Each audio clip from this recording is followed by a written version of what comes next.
আসসালামু আলাইকুম ওয়া রাহমাতুল্লাহি ওয়া বারাকাতুহু। সম্মানিত ভিউয়ার্স, আজকে আলোচনা করব গুরুত্বপূর্ণ আলোচনা। ধৈর্য সহকারে ভিডিওটি দেখার জন্য আপনাদেরকে বিশেষভাবে অনুরোধ করছি।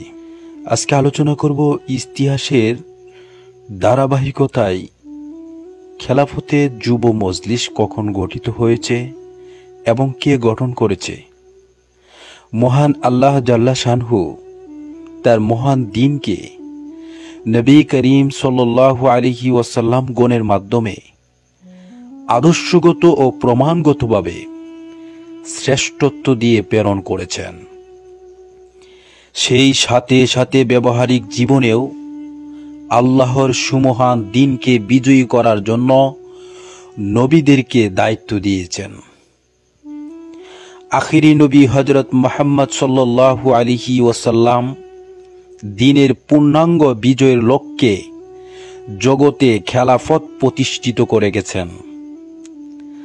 তারপর চার খলিফা খেলাফতে রাশেদার মাধ্যমে দ্বীনের বিজয়কে আরো সম্প্রসারিত করেছেন। খেলাফতে রাশেদার পর সর্বোচ্চ মানের না হলেও দ্বীন বিজয়ের লক্ষ্যে খেলাফতের ধারা এই জগতে 1924 সাল পর্যন্ত 1350 বছর অব্যাহত ছিল। ব্রিটিশ নেতৃত্বাধীন পশ্চিমা গোষ্ঠী ও তাদের পা চাটা গোলাম কামাল আতাতুর্ক কর্তৃক তুর্কি খেলাফত ধ্বংসের মাধ্যমে এই জগৎ থেকে রাষ্ট্রীয় খেলাফতের শেষ চিহ্নটুকু মুছে ফেলা হলে ভারত উপমহাদেশের এক বিপ্লবী সাধক মহাপুরুষ শাইখুল হিন্দ মাহমুদ হাসান রহমাতুল্লাহি আলাইহি তাহরিকে খেলাফত নামে সেই হারানো খেলাফত পুনরুদ্ধারের আওয়াজ তুলেছিলেন। উপমহাদেশের স্বাধীনতা আন্দোলনে যা বিশাল ভূমিকা পালন করেছিলেন এই সাধক মাহমুদ হাসান রহমাতুল্লাহি আলাইহি। এরপর বাংলাদেশে এক মহান বুজুর্গ হযরত হাফিজি হুজুর রহমাতুল্লাহি আলাইহি 1981 সালে খেলাফত আন্দোলন নামে সেই আওয়াজের প্রতিধ্বনি তুলেছিলেন।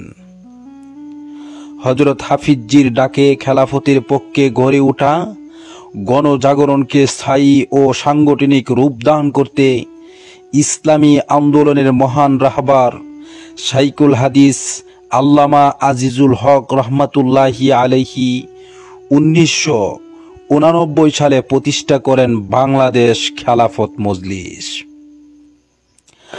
আল্লাহর দ্বীনকে বিজয়ী করার চলমান এই প্রচেষ্টাকে আরো বেগবান করার লক্ষ্যে আহলে সুন্নাত ওয়াল জামাতের আদর্শের ভিত্তিতে যুব সমাজ ও তরুণ প্রজন্মের সমন্বয়ে একটি শক্তিশালী সংগঠন গড়ার দীর্ঘমেয়াদী পরিকল্পনা করেন হযরত মাওলানা মামুনুল হক সাহেব।